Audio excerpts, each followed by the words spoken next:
In the heart of Glasgow, you won't find a castle. What you will find is a church.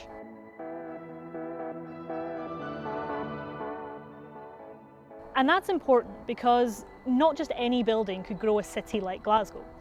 It takes a site with character and a site full of characters. And if there's one place that's got that in abundance, it's Glasgow Cathedral.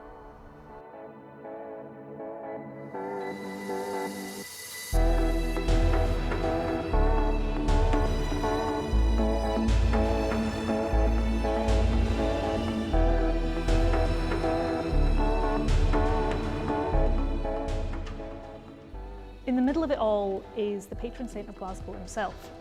Now, St Mungo, or St Kentigern, as he's better known in Wales and in England, well, his story is a little bit tied up in what is history, what is legend, and it can be a little bit difficult to unpick all of that. What we are relatively certain of, though, is that St Mungo founded a small church here in the 6th century. Now, that would have been a small wooden construction, nothing like the grand cathedral that you see today. The first stone cathedral wasn't built on this site until around about the early 12th century. Now, when I say that St Mungo's in the middle of it all, I mean very literally, because that stone cathedral wasn't built just on the site of his original church, but on the site of his tomb, which is still here in the crypt and has been an important site of pilgrimage for well over 1,000 years.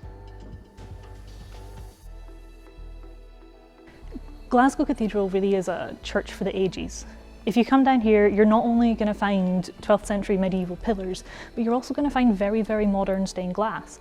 This is a church that has never fallen out of use and has for near enough 1,000 years been the heart of the city of Glasgow.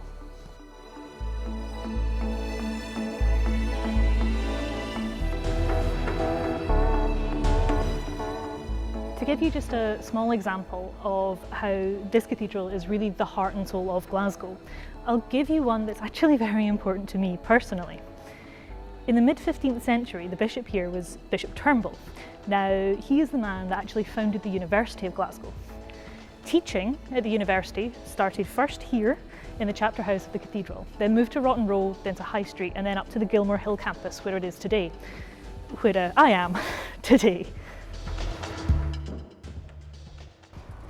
But it's more than just the heart of Glasgow. The people around this cathedral are also at the heart of Scotland. Take Bishop Wishart, for example. Now, he was an instrumental figure during the first wars of Scottish independence. And one story about him actually says that he diverted timber that was supposed to be used for repairing the roof of the cathedral to building siege engines. But if you want to know more about that, you're just going to have to come down and find out for yourself. If you do come down to see the cathedral, then you'll be coming into a really, really heritage-rich environment. You've not only got the cathedral itself, which is managed by Historic Environment Scotland, you've also got the Glasgow Necropolis, which is an incredible example of a Victorian garden cemetery.